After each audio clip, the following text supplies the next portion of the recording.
Good morning, good morning.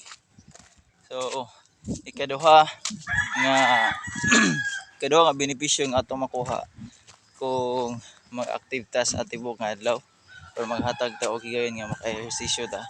Kaning gitawag og ang pag-exercise is mood enhancer or enhances mood. According sa study sa Journal of Clinical Psychiatry, ilang na-discover nga kaning pag-exercise di ay magtabang ni siya og produce stimulate sa hormones nga endorphin.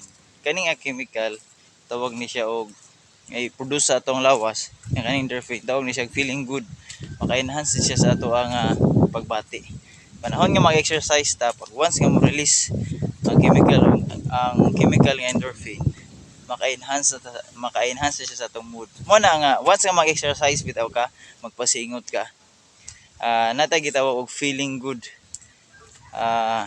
Dili kita makatabang siya sa pag-relieve sa tog stress ug sa anxiety.